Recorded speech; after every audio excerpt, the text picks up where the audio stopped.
Good evening, everyone. It is Tuesday night on Gridiron Ratings. That means it is time for Getting Defensive. You do not see my co-host Gary with me. He had a issue to attend to, so we wish him the best and hope everything's going all right for him. But we're going to carry on here with a couple of great guests that we had scheduled and we're excited to talk to tonight. From the Fantasy and Frames site, we have Jorge Edwards and Nate Markham. Thank you both very much for joining us to sort of talk through the scoring system and the formats that you guys like using that, and kind of talk through some differences and preferences. So, Jorge, how are you doing tonight? I'm doing great. Thanks very much for having me on and having us on. And in our little chat we have going on Twitter, hearing Gary give such praise for the FIF IDP scoring, that meant a lot coming from him, and all the positive feedback we've been getting. So let's just know we're doing something right. So, so definitely appreciate that. I appreciate you having us on. Yeah, absolutely. Nate, how are you? Doing well. Yeah, I second everything that Jorge said. It's nice to get praise. Gary's he's been great since way before last year's Expo. But it was at that moment that we all had a chance to kind of hang out, that you could just tell that we all had a common ground in IDP, but also in just helping each other. Jorge always says iron sharpens iron, and Yep. that's true. And not being a D-bag is also helpful. So yeah, little mantra. I hear you with that. There's way too much of that, with people just getting overly competitive and just fighting with each other, and there's absolutely no need for it. There's more than enough people go around and learn from each other. So you can find both of these guys over at fantasyinframes.com. They have a whole bunch of great articles, and it's not just IDP. If you guys are worried about that, of course, they have the offensive side over there too. And Nate, I was looking up, you had, was it just last year, or is it generally speaking, you've been a top 5 IDP expert ranker for Fantasy Pros? Well, technically, I've been a top 5 expert every year I've been an expert, which is only 1 year so far. Okay. Because it's only been 2 years that I've really started actually contributing to IDP. 25 plus years of fantasy as far as playing. But yeah, Jorge asked me when him and I got together if I would have any interest in covering defense. I begrudgingly said yes, because he's the best salesman of the two of us, that's for sure. You know what? I was gonna say a sucker, but I caught you on a bad day. Hey, it was maybe one of the best decisions though, because you got to carve out a niche, and guess what? There's a lot of people fighting for space, and I love the community. You guys have been just wonderful. Most everybody. Yeah, mostly everyone. Well, following you guys on Twitter, it's been great to see the site grow and the community grow. And I'm someone who hasn't been playing for that long or doing content for that long myself. So it's always nice to learn from people that know more info than I probably will in quite a while. So to your point, iron sharpens iron, and learning from a couple of greats is always nice. So thanks for coming on here. And Gary usually has us go into some sort of news, and there really hasn't been in the past week or so a whole lot of IDP news. There's stuff talking about Indomitian Sue, is signed still, which I don't know how that constitutes news. It's usually only news when someone signs somewhere. There aren't a whole lot of IDP guys getting in trouble or anything. So unless you guys know something off the top of your head, we're just going to jump right into the meat of the show here. Can't say that I do on the IDP front, to be honest with you. I mean, it's contract stuff. I mean, Right. Jesse Bates playing on franchise tag. There you go. I mean, but that doesn't change the narrative. He's going to play, and he was going to compete regardless if he had a contract or not, but maybe contract year, but I don't know. We'll see how that plays out.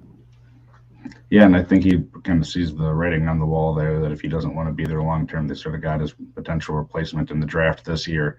So could be looking at next year, most likely a couple different guys having relevance from different spots.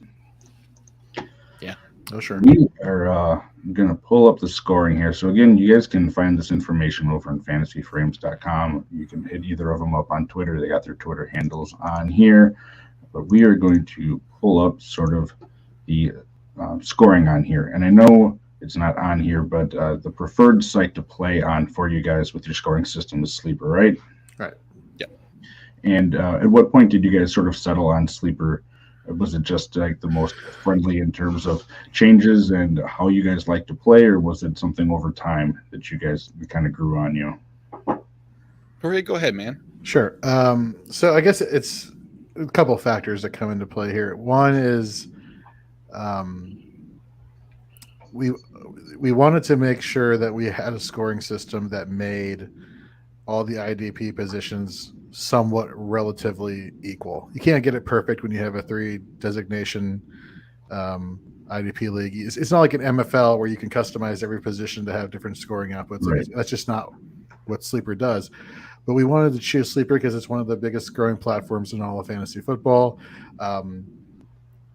And with all the different options they have there, like the quarterback hits and the TFLs and all that, we wanted to make sure that we really hit home that there are a lot of different plays that you can have, or these football players can have on the field that can impact your fantasy rosters each and every week.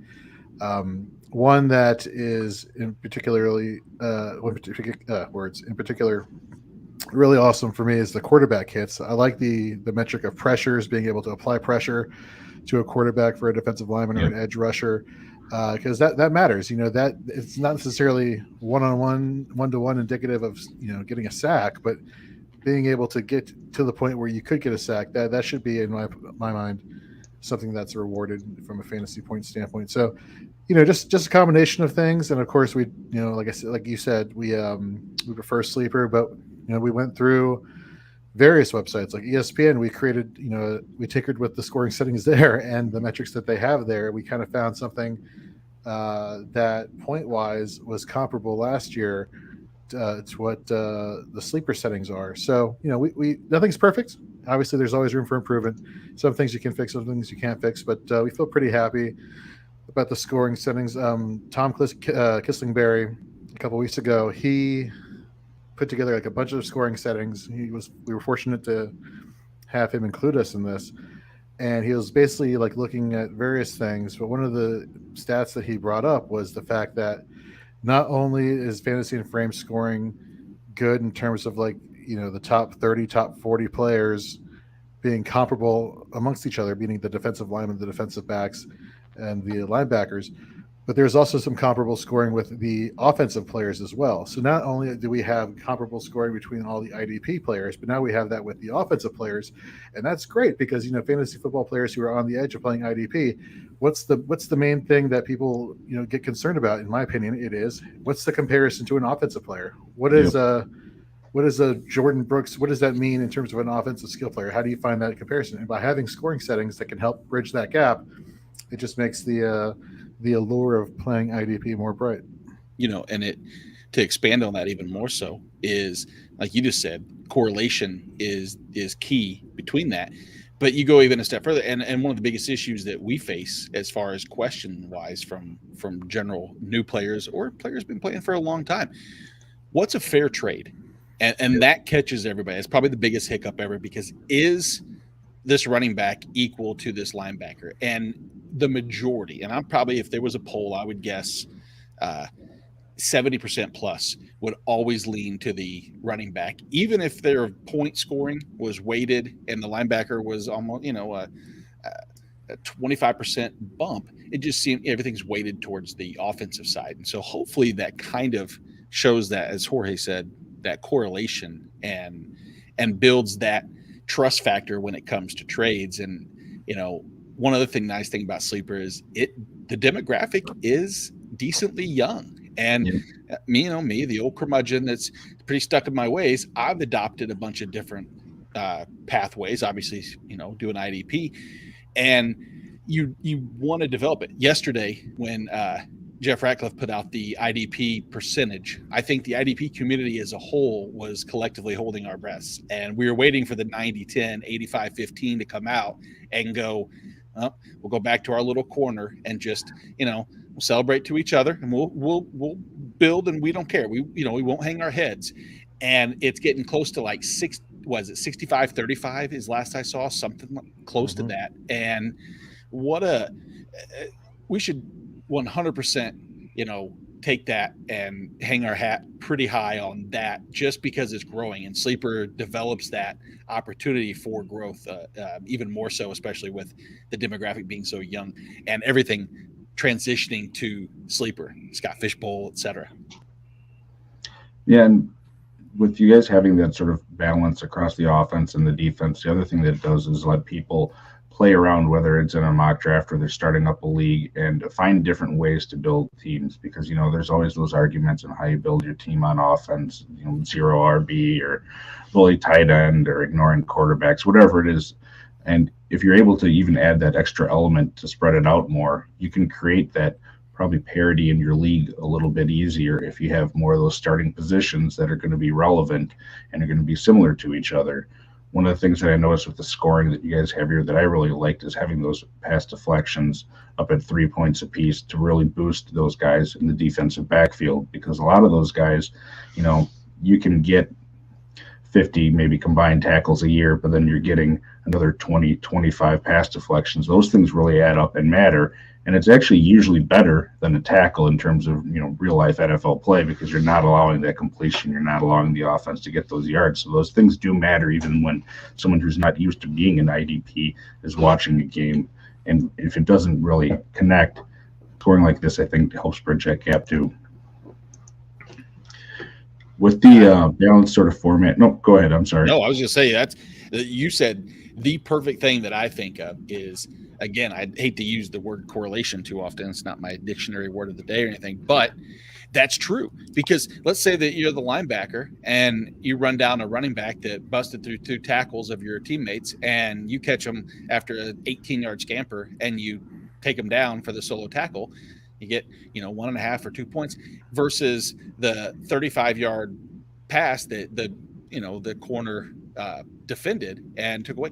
The chunk yards that you save versus that tackle, which, sure, maybe it prevented from a touchdown being scored, but realistically, the impact on the game itself, I've always liked that comparison to see. Jorge touched on quarterback hits. That's, they have good impacts on the actual game, and it's easy to translate and watch in real time.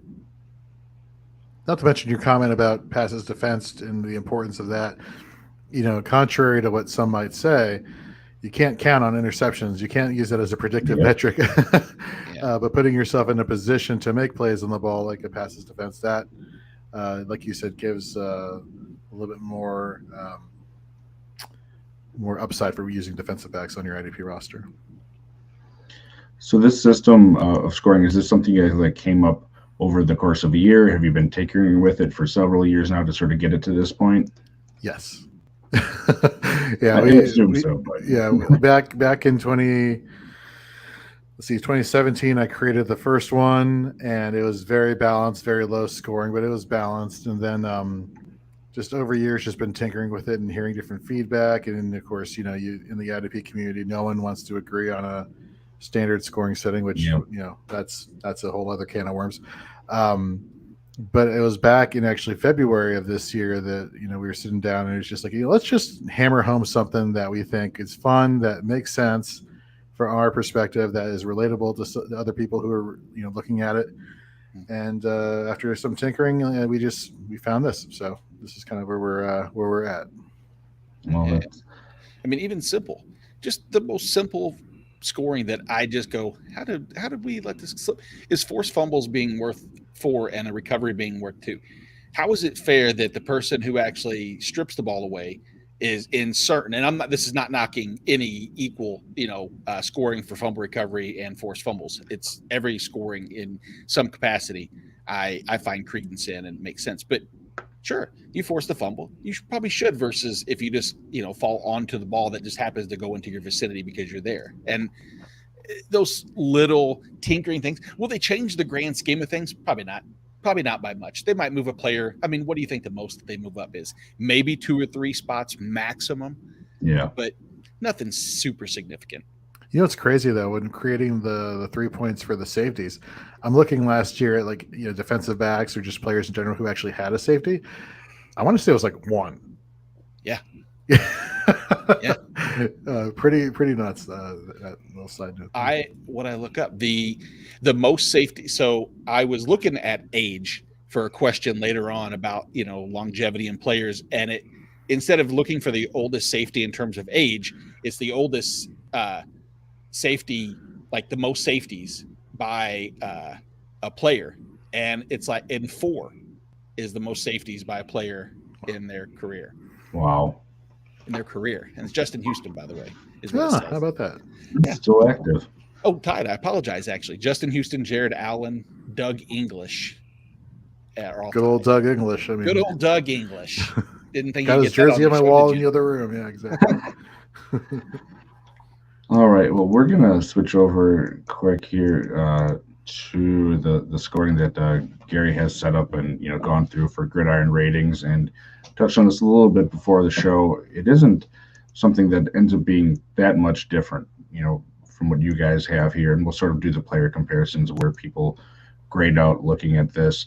But was there any big difference that you guys noticed on here between the two systems? I mean, the tackle ratio scoring, instead of being a 1.5 to or 1 to 1.5 for assist to solo, it's a 1 to 2 or 2 to 1 if you want to do it the opposite. A small increase for the variance between solo to assist ratio, a little bit of a bump there. And then, that minor little detail between the forced fumble, the fumble recovery. Again, I think the solo to assist thing might move a player a little bit more so than the fumble recovery. Jorge, don't you agree? Yeah, absolutely. What I like about this scoring setting is that you also incorporate quarterback hits. Again, going back to pressures, making defensive linemen edge rushers a little bit more, giving them more upside in your IDP scoring.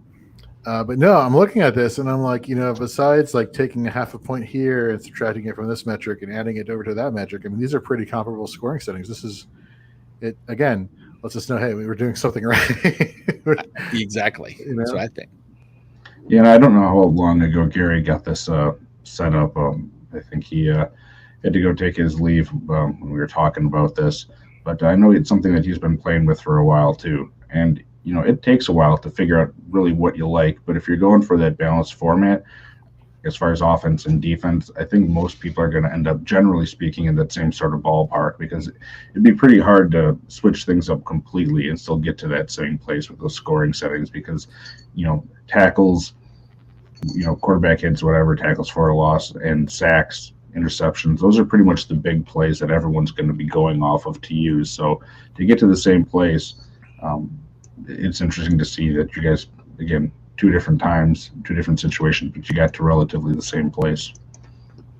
Yeah. Great minds think alike. Pat. Yeah. And, to that point, when I got on Twitter years ago, it was like 2008 or something, and it was just following celebrities, really, I think. But then when I started getting into fantasy football more with Dynasty, which was 2012, I started following people. And Gary was actually one of the first people I started following. And I know he said it himself, but he's mellowed out over the years, because him on Twitter initially, he would just get into fights with everyone about this stuff. And it's really interesting to be here, 10 years later from when I started following him, probably, to be on a show with him. So, Gary, we hope you're feeling well. And if you're awake, go ahead and jump in the chat and yell at me if you want. Exactly. No, I met Gary in 2017. I put out like an IDP rankings list. These are my top 12 defensive linemen or whatever, and I had an article written about it. And he was the first one to take my IDP article and put it into like a group chat. He's like, "Oh, look, come enjoy these group chats. See what these are all about. Let's retweet your stuff." He's been, needless to say, instrumental and influential in all the IDP content we put here. So we owe you, Gary, and hope you get better soon. You're gonna jump back. So here, Gary went ahead and he pulled out, based off a 2021 scoring, these were the top 10 players in terms of where they ended up, and it looks like he added in there. So we do have those dual designations on Sleeper. That's why I think he probably put the first linebacker, defensive back, and then listed the first defensive back, so we have an idea about where they ended up. And I know you said you've just really gotten to this at this point. With this scoring, you've been tinkering it for a while, but is this sort of what you've seen in prior years, even where defensive backs end up a little bit farther down than the linebackers and the high-end defensive linemen? Yeah, no, and it goes back to just the limitation you have as far as being able to assign different scoring values per different position. And again, everyone's going to, I shouldn't say everyone, but there's a large amount of people in the IDP community who swear by MFL. They love MFL. And there's a lot of us that don't, Mhm. But for something that MFL does right is that they allow you to tinker with those scoring settings per position. And it also goes back to when you have a 3 designation IDP league or platform, you can only do so much. We talked about the tackles. You mentioned earlier about the tackles for Mhm. defensive backs and how those can be kind of capped at a low number. So you're really just left with passes defense. And then interceptions. And so, what I really mean is you're really limited to passes defense because you can't count on interceptions week in and week out. Yeah. So it's not, like I said, it's not perfect, but yeah, this has kind of been the trend of what we've been seeing. I'm actually really excited that we at least have edge rushers and defensive linemen a little bit more up there in terms of their value. Yeah, and like you've said, quarterback hits is just going to help, obviously, elevate a lot of them. And honestly, if Derwin James, even at 21st, if he gets a full 17 game season instead of 15 or 14 and a half, if you count some of the games he had to leave with injury, there's a good chance that he jumps into that top 15 conversation. Yeah. It's not too far outside the realm of possibility. Granted, that goes a long way with. There's probably a handful of others. TJ Watt exclusively, who played 15 games. Denzel. We can go on and on about that, but yeah, it's been relatively what we would expect. And like you said, good to see that DL designation and just not going to the wayside. Do you guys like Sleeper having the dual designations for a lot of those guys that sort of, immediately it's sort of like the edge or the safety linebacker hybrids? Or is it something that you guys, in a perfect world, you wouldn't have if you didn't have to?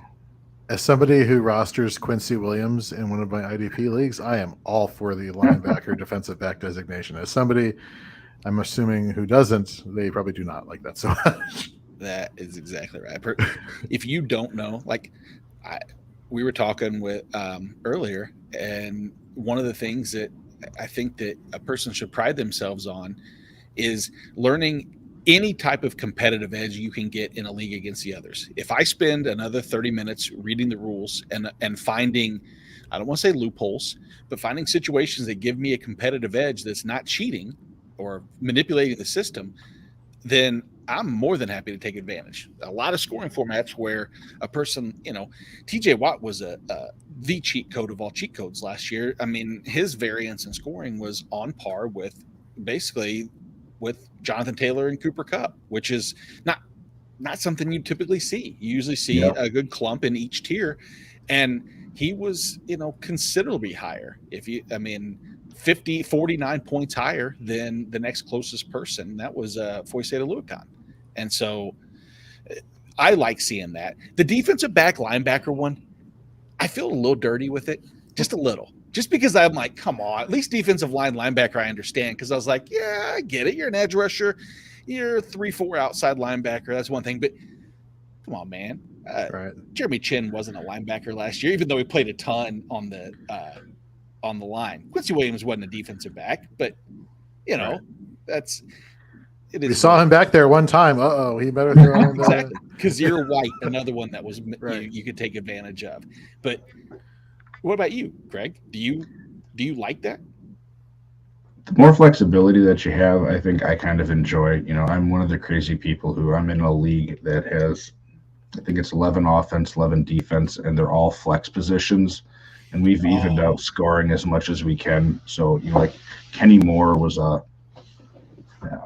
like a top 20, 25 guy last year with the scoring that we have. So your cornerbacks even matter, and you can just go crazy in your defense trying to figure out a way to pick guys up that are going to break out at a position that have been ignored. But, it's like 40-person roster, so it's pretty deep, and trying to do trades in that. It's been interesting because, again, like when you're trying to balance stuff out with offense, defense, a lot of people are just uncomfortable that way. So I love all the crazy flexibility stuff. I just wish there was a little bit more stickiness year to year with some of these guys. The linebacker DL guys that are sort of that edge position, that makes sense to me just because of how fluid that sort of position has become in the NFL. Mhm. But I'm sort of with you, Nate. It's interesting, but I'm not as big a fan of the linebacker defensive backs because I don't think there's really that many hybrids that would fit something really like that. Yeah. Something about both of our scoring settings. Also, going back to quarterback hits, my biggest concern with developing our IDP scoring settings is that the introduction of these hybrid linebacker defensive line eligible players, I thought for a long time really decreased the value of pure defensive linemen. But now you have, because of the quarterback hit settings, and I'm sure Gary felt the same way, you can get somebody like an Aaron Donald, an interior defensive lineman, Yep. or Cameron Hayward, still have viability in IDP. Like it's, we're not throwing all these different players out to the wayside just because they have a particular designation. And I know this is going to be a comment for there's other conversation, but I think it fits perfect with what you're saying. Is sometimes when we look at the specific site, we talked about MFL, and let's take a look at some of these names. You look at a person like the Bosa brothers, and maybe more Joey than Nick, but these defensive linemen that are linebackers that move from the defensive line number 5 or 6 overall and now 35th to 38th in linebackers, you keep them relevant.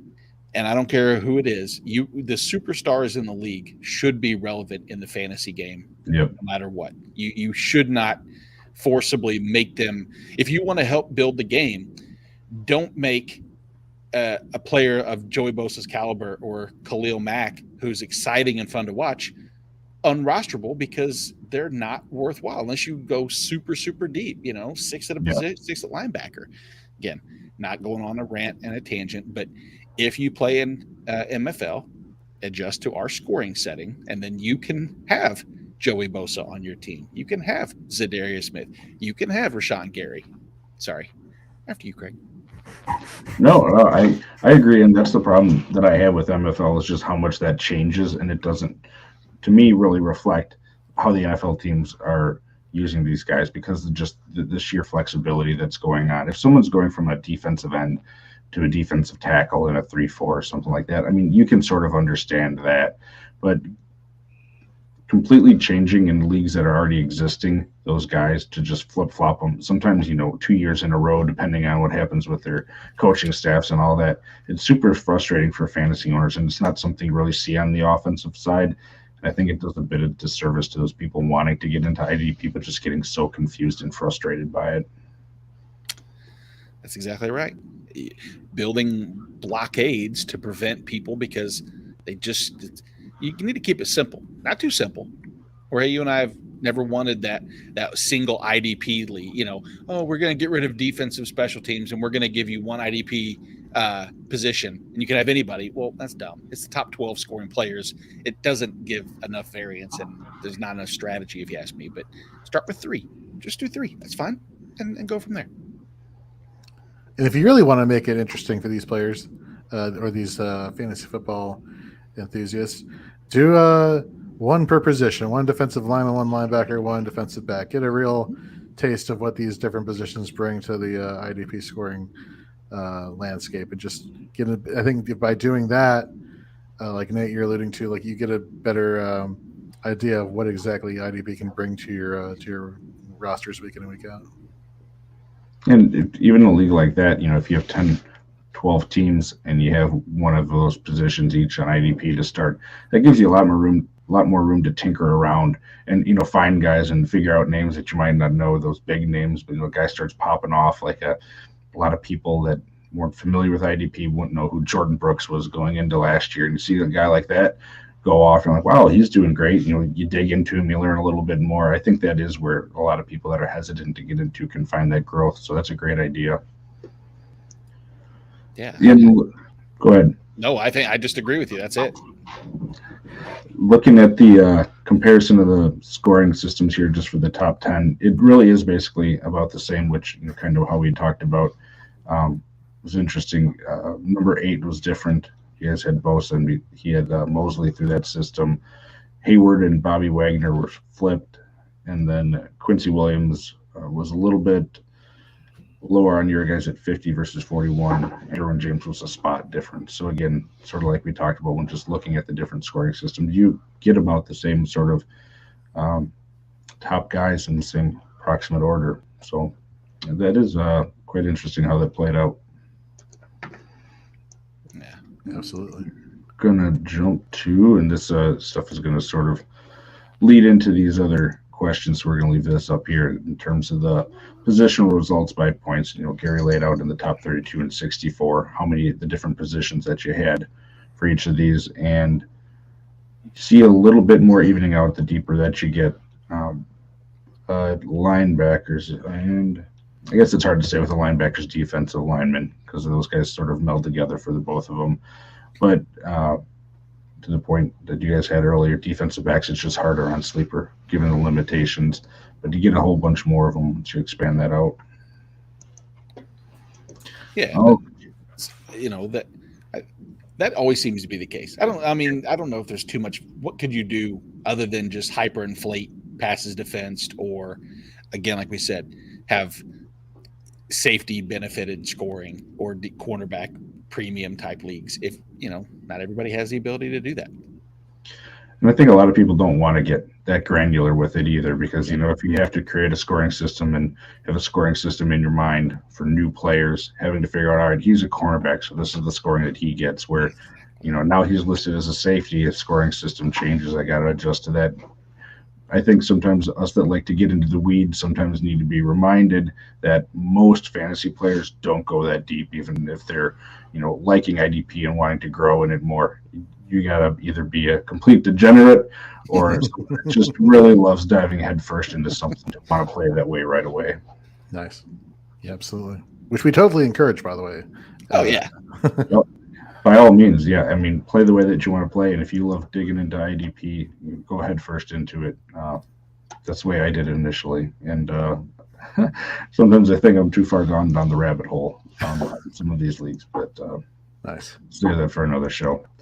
So getting into just some sort of preferential stuff here for you guys. So what would you consider the top three in order? And Nate, we'll start with you on this. What are the top three positions that you would sort of target if you're starting up a new league with the scoring that you guys have?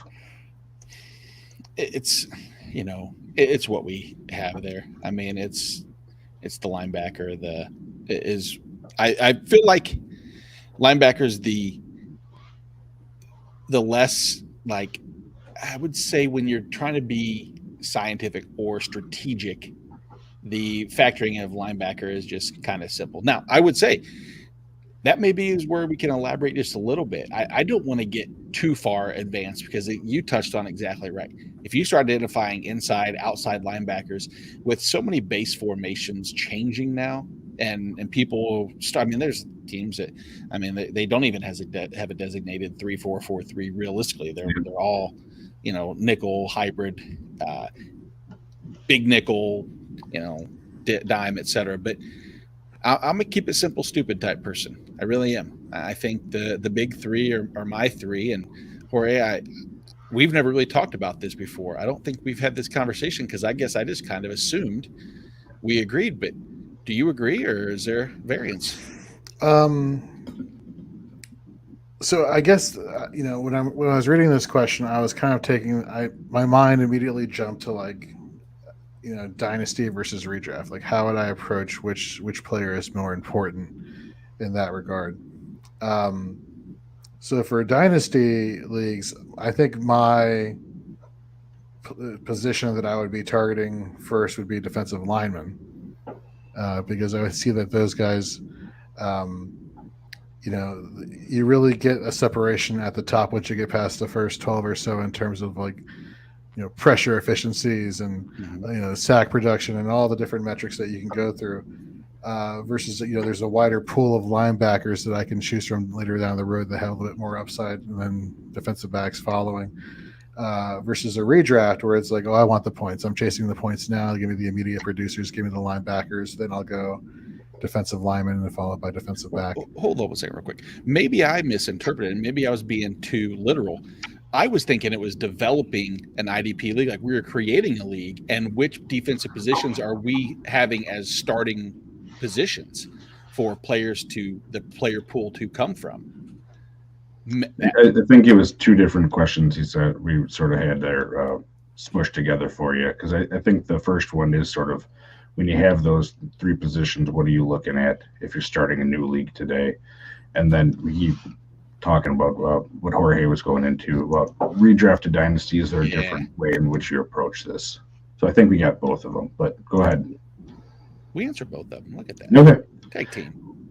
One of the things that I find really interesting and that I do like about what's going on at IDP now, once I've had some time to adjust to it, is with so many linebackers no longer, and it wasn't even that many to begin with, but there used to be at least one linebacker getting that 90% snap share that you could count on to be that stud linebacker. But with these guys and these rotations, and to your point, more defensive backs on the field, you're seeing more linebackers that are hitting somewhere in that 40 to 70% of snaps, as opposed to those guys in the high 90s. But that just gives you guys more variable deeper down in leagues at linebacker that are going to matter for you, that you can pick up off a waiver wire. So I think that's the way I kind of approach it too. Like you said, Jorge, give me those stud defensive linemen that I'm able to count on week in and week out. And if I feel I'm a little weak at linebacker, I think you can find more of these guys these days that you could play in a pinch than it used to be. Yeah, I definitely think I feel like defense. Did you guys have any sort of Oh, I'm sorry. Sorry, I think my system was cutting out there. Go ahead. I didn't mean to cut you off. Oh, no, that's fine. I was just agree. I think defensive back for me, I can understand both flip-flop. Want to start with that base of the solid linebacker and or the advantage of as defensive line thins out. Defensive back seems to be the least on my totem pole of importance. I feel like that seems to be the one that I'm comfortable at the bottom of the first tier, second tier, than I am with the first of even the third or fourth tier, the same. So, Jorge, I'll go to you for this one. With the scoring that you guys have here, is there any sort of set number of starters, like a defensive lineup, that you prefer to have when you're starting the league? Yes, and it's funny because our charity tournament, the 4-Ed Championship, which is going on right now, it has 2 defensive linemen, 3 linebackers, and 2 defensive backs, and I thought that was like the most ideal scoring ceiling to balance out offensive players. And it wasn't until preparing for our show today that it's like, oh man, I should have thrown in an IDP flex. That would have really equaled and leveled things out. Okay, we'll get it right next year. But as far as that, I think you have to go the 2 defensive linemen, 3 linebacker, 2 defensive backs. I went back and I was looking at sleeper scoring using FIF IDP scoring compared to half PPR, because we like to talk about half PPR the most. We like to appease both sides of the non-PPR and full PPR communities. And so when I was looking at comparability in terms of scores, 1 quarterback and 2 running backs was comparable to having 3 linebackers on your roster. Having 2 wide receivers was comparable to having 2 defensive linemen on your rosters. And then having 1 regular flex and 1 IDP flex was comparable to each other. So, from looking at just like the correlation, Nate's favorite word, it just made sense to have this designations or these number of designations. Is that how you feel too, Nate, with if you're setting up your ideal league for the IDP positions? Yeah, and maybe even a step further is looking if I take last year's scoring and I go down, if I do a 2-3-2 or even maybe even a 3-4-3 in 3 defensive line, 4 linebacker, as assuming like I would want the defensive line to include so non-MFL linebackers scoring and have the traditional the Boses, et cetera. Because if you go 10-team leagues, you go 3 per and you go 30 deep. The last player on that list is someone like Quinnen Williams or Chris Jones or Gregory Rousseau, who I hate to say I'm fine rostering that person because it shouldn't be a popularity contest, but it kind of is. You want to have recognizable names, and we want unrecognizable a little bit to grow the game. But at the end of the day, you want to keep it somewhat, simplistic in nature. And the same thing goes with that linebacker. You start getting into the late 40s, early 50s, and you have people like Rashawn Gary, who's down there actually, again, linebacker fell a little bit, but with our scoring, he's helped Alex Highsmith, Juwan Bentley, et cetera. So it's a combination of both. Correlation, and I would say identification. So you know the players that you're looking for, at least recognize the name somewhat.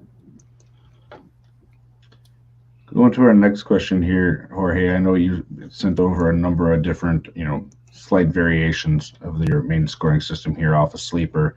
If people aren't a fan of Sleeper, what's your next favorite site to go off of to implement this scoring system with? So I went with ESPN. Depending on which polls you're reading on Twitter, when it's like, is it Yahoo, is it ESPN that's next in line after Sleeper? It's kind of like a toss-up. I do like the fact that ESPN, you're able to add cornerbacks and defensive tackles and separate out these main three categories into 5 positional designations. I do like that. I'm kind of on the fence as far as like some of these advanced metrics, like stuffs. Like what is a stuff? Is that like a tackle for loss? I don't understand how you can quantify that. Well, like, oh, you got stuffed on the field. Like, what does that mean? So some of that I kind of don't get.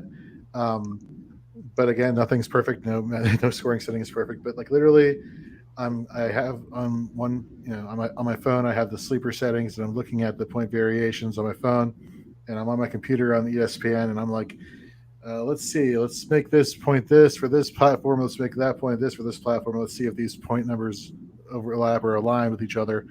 And that took a bit. That took a minute. But we definitely found some stuff that really matched up well. When we're looking at defensive linemen on both platforms, taking out TJ Watt's crazy anomaly of a year. Last year, defensive linemen for Sleeper in the top 30 ranged from 289 points to 201. 289 to 178, And then for ESPN, it was 283 to 145. So, in the range there. For linebackers, it was 310 to 201. And Sleeper for linebackers in ESPN, it was 312 to 192. So again, back in that range. And then defensive backs, it was 228 to 172. And then on ESPN, it was 236 to 174. So again, not perfect, but close enough that I felt that it was the best comparable setting to what we had on Sleeper to use for ESPN. And then after that, I couldn't really find any information on Yahoo or NFL Fantasy. I don't know whether that's I don't know the reason for that. But I created like a general scoring setting that it just is with your solo, your assisted, your passes defense, your interceptions, and I just took it from there and just made some base stuff right there. But really, Sleeper 1, ESPN 2.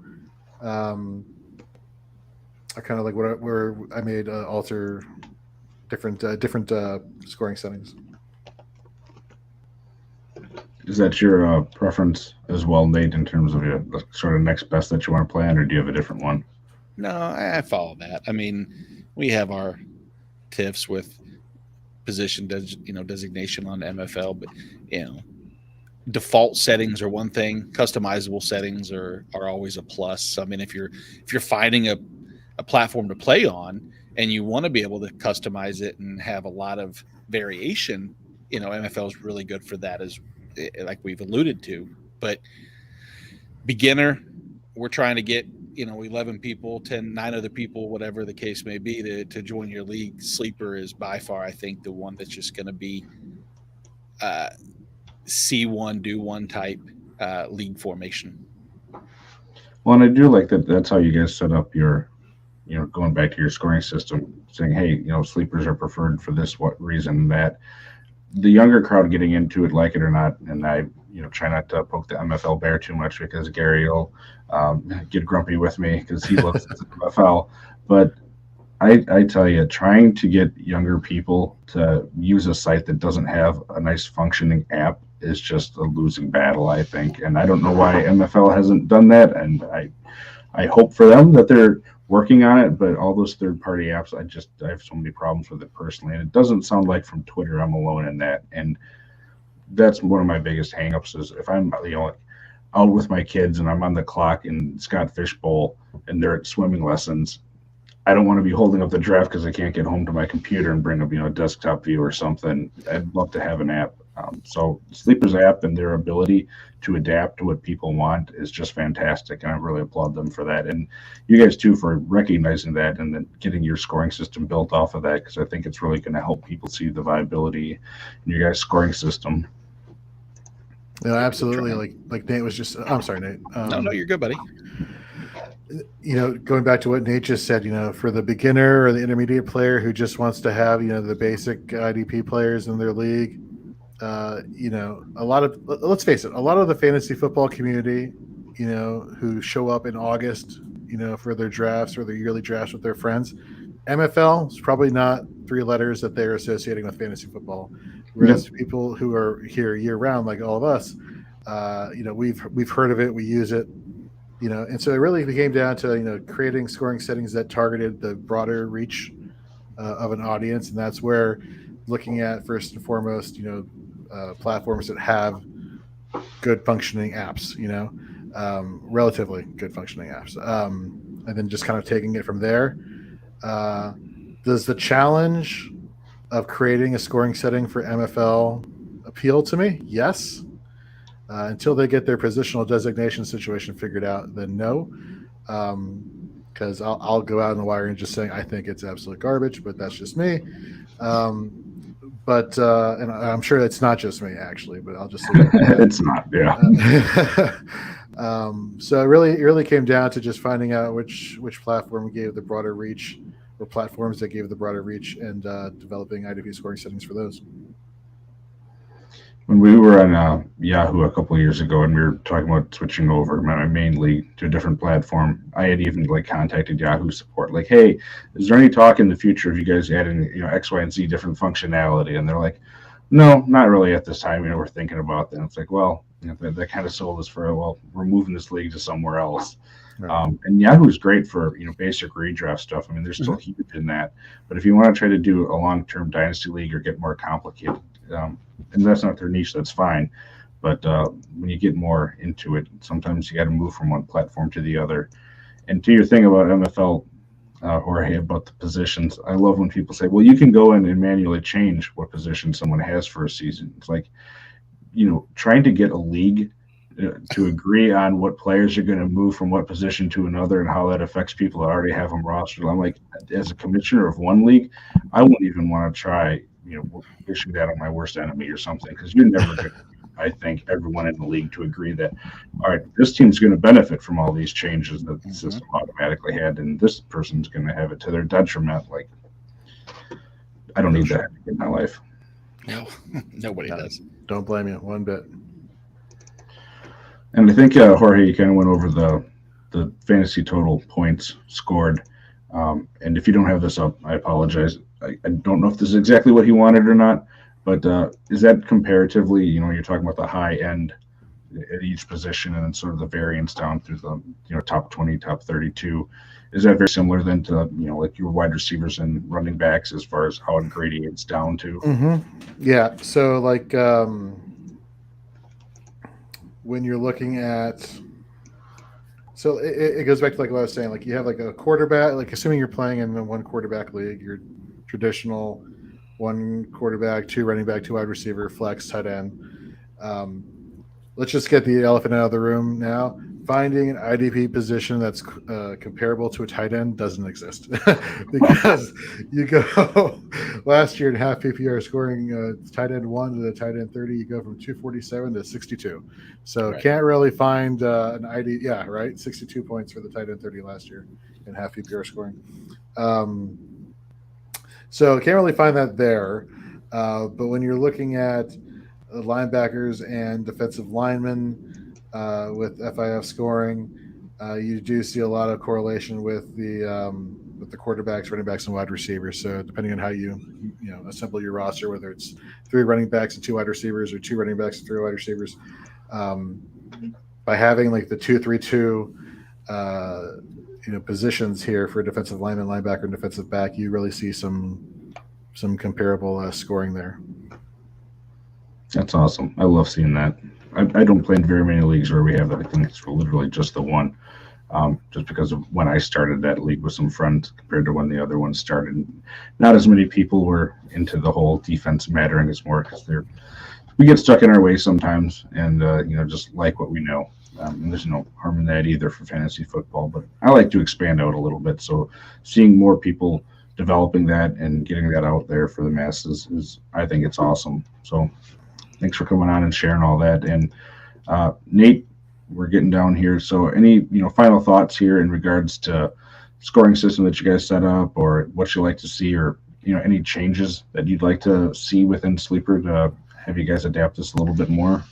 Well, I would like to see you go back to the first round of our 4A championship where you took Travis Kelce with a 3rd pick overall in front of me, where really stung. That was not only am I a Chiefs fan, but also I've had Kelce for should have been the 3rd year in a row for this tournament, and he is in the scoring an absolute monster. But I have a question for you also. Yeah. In the 6th round, your first defensive player that you took was Derwin James.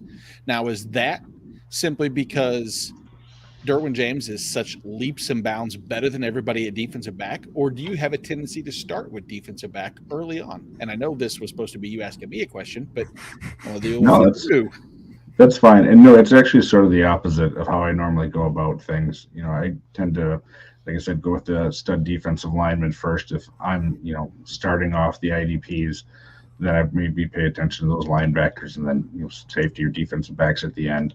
But looking when I have sort of my tiers, my rough tiers, because adapting sort of to the scoring system that you guys have up on here, he was the top guy available on the board, and I still wanted to try to get a top IDP, and him being the clear number one to me at his position, assuming he's healthy, which we don't, at least I don't predict injuries, because good luck with that. He's just clear the number one guy, and I wanted to get one of those on my team, especially with having to start 2-3-2, like you said, with the defensive players. So I decided to grab one there, and I don't know that I'm going to grab another IDP for a little bit here with who's left, but we'll see what Jonathan does here at 7-2. He is in the UK, so he'll be sleeping and should be up in a little bit, and maybe we'll make the pick. And you'll wake up, nice and early to your pick on the clock, and the inevitable me cursing you when you take the person who I was probably wanting. And good times. It'll be great. But to answer your question, there's not a ton of changes, because I'm pretty, I'm like water. I want to see how things turn Bruce out. Lee. Huh? All right, Bruce Lee. Yeah, exactly. Be water, my friends. Yeah. But you have to be, though, in something like this, because there's no way to know if you're right or on the right path until the data is filled. And you can't fill 17, 18 weeks worth of NFL data without playing the games. And all you can do is speculate and hope. And I think that we've done that, and we'll see if something, if there's a clamoring, if that 65-35% of IDP fans gets closer to 40-45, and the voices start getting louder and louder that they want more defensive players than offensive players to make the strategy a little bit more. Most IDP leagues don't draft the first IDP spot until like the 5th or 6th round on average. Maybe people want to change that up. I don't know. We're always open, and trust me, hit us up at Jorge B. Edwards, at Nate Markham. I'm always open for suggestions on ideas. Jorge, any sort of final thoughts you have here regarding your scoring system, or things you'd like to see going forward? As far as the scoring setting, like Nate said, we're always open to critiques. We iron sharpens iron. We want to learn, how we can get better each and every day. We get better at each and every year. I feel, over at Fantasy and Frames, we have a great crew there. But we are expanding our IDP. We have a podcast called Shoot the Gap that comes out once a week that we're excited for. And we implement, we're having our discussions for fantasy production using FIF scoring. Shout out to 5 Yard Rush, because in terms of their IDP content, they've adopted our scoring too. So we're really proud of what we've accomplished so far. But, just because we're proud of it doesn't mean we don't have our eyes set on kind of trying to make it better. And we have to thank these platforms like Sleeper, who that exists, that actually put in the time to make IDP such an important part of the fantasy football landscape. And without them, this scoring setting obviously would not really exist. So I got to ask you on your YouTube channel, so you can go find those guys on Fantasy and Frames on YouTube too. Are you guys looking to expand that out? I know you guys do the profiles of the offensive players to IDP profiles, as well as with the IDP popularity growing. Yeah, so we have right now individual. We have dynasty target profiles for players on offense that FF Chalupa Batman on Twitter, Zach made for us. We just honestly have not gotten around to making those videos yet, but we'll make those dynasty videos, as well as we have coming up soon our positional, divisional, which I gotta find a better name for that, previews. We're going division by division, looking at every single position and giving our fantasy analysis on that, and then we'll be breaking that up into different smaller chunks that we could send onto the various social media platforms, like a YouTube or a TikTok or what have you. So yeah, we will get that information up there, and then starting during the season, we're going to have a lot heavier presence on the YouTube, as the old people say, and the various other platforms. Speaking of TikTok, are you guys on the TikTok? I have an account, and I just can't bring myself to do it.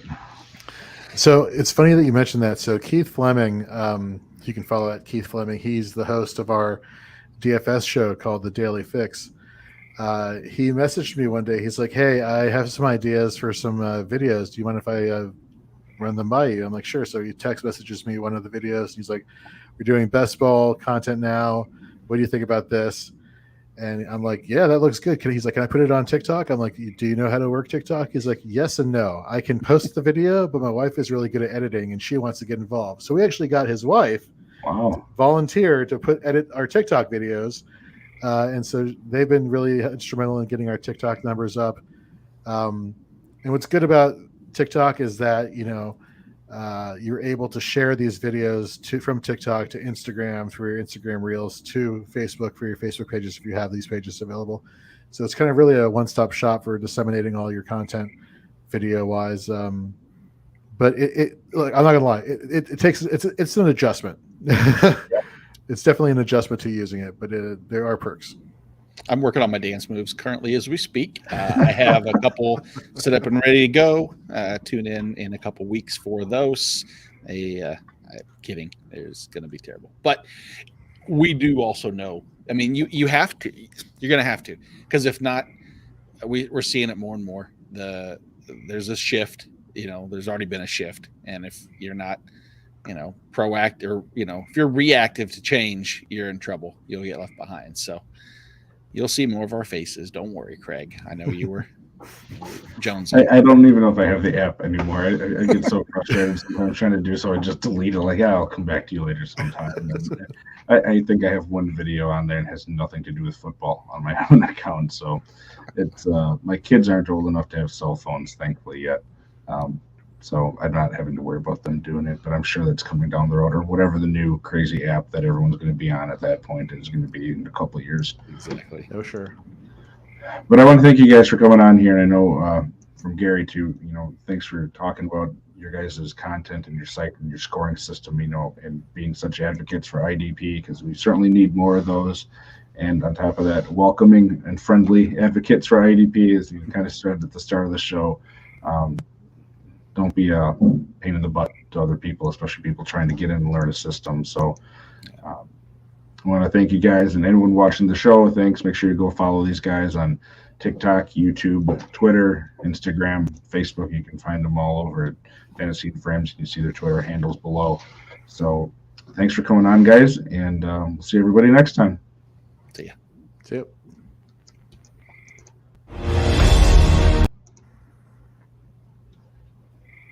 Oh, come on, Rick.